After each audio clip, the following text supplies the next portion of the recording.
Hey guys, in the novel Darth Plagueis, we're given hundreds of interesting little pieces of information between a much younger Palpatine learning the ways of the Sith and the dark side through his master. In today's video, we're going to discuss a passage I always found really interesting when I was reading Darth Plagueis. It explains how he tells his apprentice about the core of the Sith and who they really are. I'm going to read the few passages that I've gathered here, and then we can analyze it afterwards. Here we go. He paused to glance at Sidious.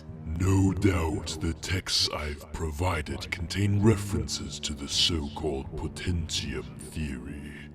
That light and dark depend on the intention of the user. This is yet another perversion of the truth perpetrated by those who would keep us shackled to the Force. The power of water and the power of fire are entirely different. Glaciers and volcanoes both have the potential to transform landscapes, but one does so by burying what lies beneath, where the other spews forth new terrain. The Sith are not placid stars, but singularities. Rather than burn with muted purpose, we warp space and time to twist the galaxy to our own design. To become one of the grandiloquent power requires more than mere compliance. What's needed is obstinacy and tenacity.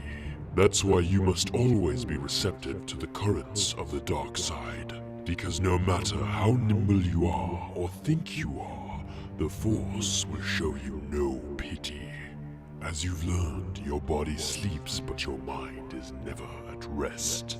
Then, as the story goes on a few pages, Palpatine asks his master when they'll finally reveal themselves to the Jedi. This was the response. Feast your eyes on our handiwork, Plagueis said, gesturing broadly. Sidious switched off his weapon. I see nothing but ruined droids. Plagueis nodded. Darth Bane advised, one day the Republic will fall and all the Jedi will be wiped out. But that will not happen until we are ready to seize that power for ourselves. We are close to knowing. For 1,000 years the Sith have allowed themselves to be reduced to the stuff of folklore. Since it serves our purpose, we've done nothing to encounter the belief that we are perversions of the Jedi. Evil mages, embodiments of hatred, rage, and bloodlust, capable of leaving the residue of our malefactions and dastardly deeds in places of power. As they continue to speak, Plagueis begins to teach him how to use Force Lightning, which I'll cover in another video if you guys like.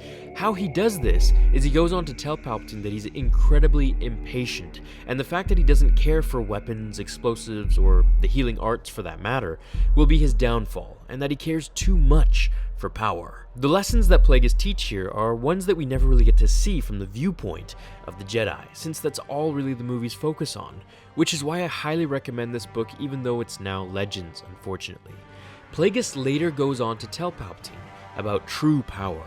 But true power needn't bear claws or fangs, or announce itself with snarls and throaty barks. Sickness. It can subdue with manacles of shimmer silk, purposeful charisma, and political astuteness. This is where Palpatine finally starts to understand that patience and charm are sometimes the best way to true power, as it lets you sneak by until the time is just right to strike, which is exactly what Palpatine did with Order 66 after years of planning. I hope one day that we can get a Darth Plagueis and Palpatine movie, showing his rise to power and how he exactly became a Sith through Plagueis. That would be an absolute dream to see. Do you want me to cover the video regarding how Plagueis taught Palpatine Sith Lightning?